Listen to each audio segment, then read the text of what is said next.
Tell me, what do you want the story of your life to sound like when it's all over? Hey guys, it's me again. And you know what? Today's one is going to be a real fun one. What exactly is a story? A word implicitly carries its own meaning, but on its own, it may or may not be useful. Now you string these words together and you end up with a sentence. And with these sentences, you can communicate basic intent. You string these sentences together, you get a paragraph. The process goes on and on until you have the end product, which is a story.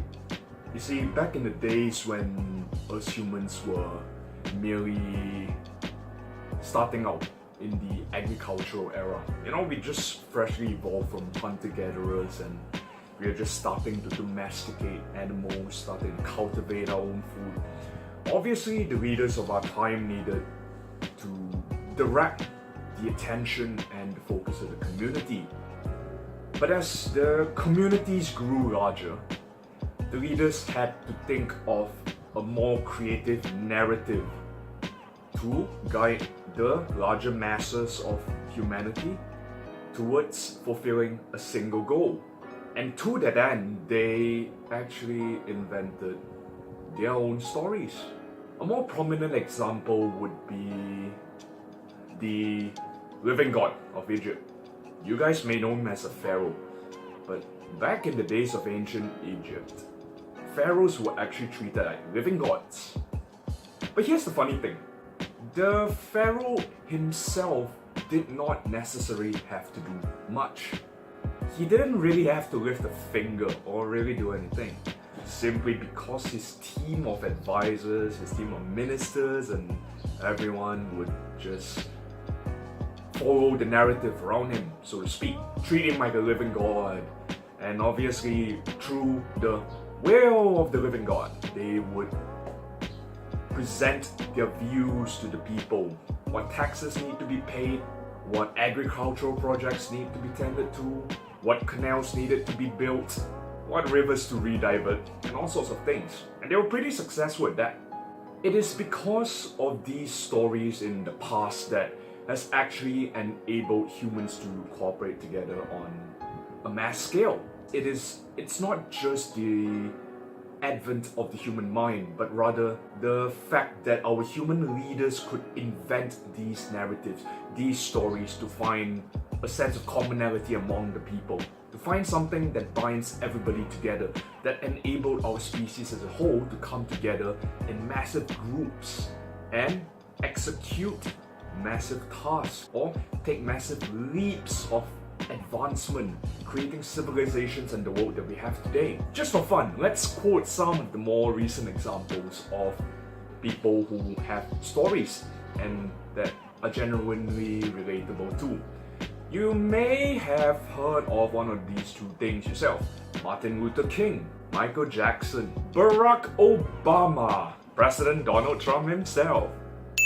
So now we've established that the stories told to us by great leaders or figures of the past were key, they were crucial in the development and the advancement of our species as a whole. Let's push that a little bit further. Let's say that our stories or the narratives that we've been told to believe are incongruent with the realities around us. Like life in a dictatorship.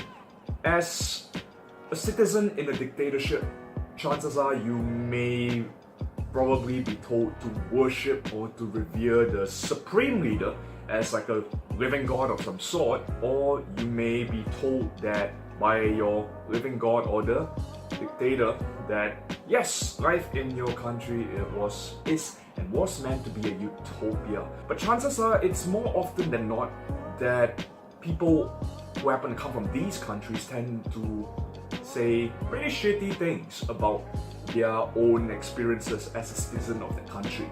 You have examples like North Korea, Communist Russia, the USSR back in the day. Generally, the entire communist movement in general has produced many such examples. That serves to highlight the discrepancy of some stories with the actual reality around them. Because when a narrative is incongruent with the reality, or when the reality is incongruent with the narrative, it's been proven repeatedly over history that the narrative will almost always trump reality, even though you might think to yourself that, wait a minute, don't people generally believe the truth? Don't people generally figure for themselves that, something's wrong?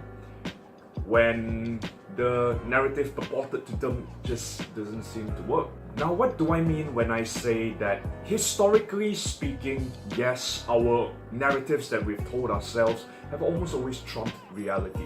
When a story told by an entity or a group or person or an entity by itself becomes large enough and it grows to a scale where enough people believe in it, it gains a certain kind of momentum, credibility, power. When organizations or people find themselves in these positions of power, they can generally make a mistake or two and get away with making these mistakes. They can afford to get away with it despite the reality of their situation being vastly different from what they imagine it to be.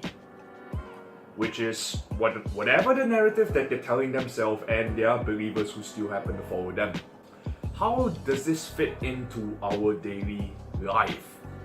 That's the interesting part. You may or may not have encountered one or more of these stories yourself, be it the majority of the financial institutions that we have in today's world, the education system as a whole, a certain somebody in a certain position of power reporting that the rest of the world is at fault and is to blame for the demise or the downfall of his own country. But therein lies the crux of the stories that we've been telling ourselves as humanity. The beauty of it is that the living gods of Egypt, the many gods of Sumeria, religion, the messianic figures that guide us with the holy scriptures, the leaders that have wowed us with their achievements that they have managed to accomplish, the great big companies that have made it throughout history and say that, yeah, we've done good. We are trustable, you can believe in us. The stories that we tell ourselves are important for a reason. Because the stories of the past have helped the great leaders of the past shape their reality by enabling human cooperation on an unprecedented scale in the natural world. And now in today's world, it is even more important than before that we as individuals stand up for ourselves, take a step back and look at our own stories and the narratives that we believe in. Do these narratives necessarily fit with us? Are we serving a greater narrative that ignores the objectivity of reality? Are we serving a greater cause that will help better humanity in the long run? Those are the questions that I want to leave you with. Alright, but on that note, I've quite enjoyed making this mini-series on stories so far. And I feel like there's much more depth that people can dive into regarding the story of the world and the narratives that we've been telling ourselves over the years. And it is on that note that I want to inform you that there will be a part 2 coming up.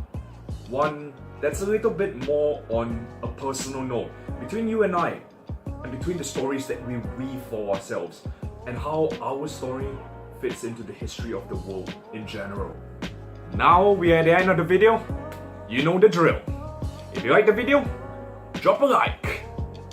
If you want to join the discussion and if you think that I could use some feedback myself, don't forget, there's always the comment section below.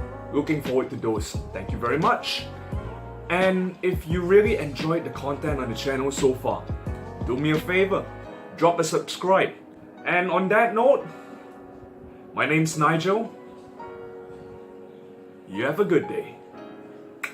Peace out.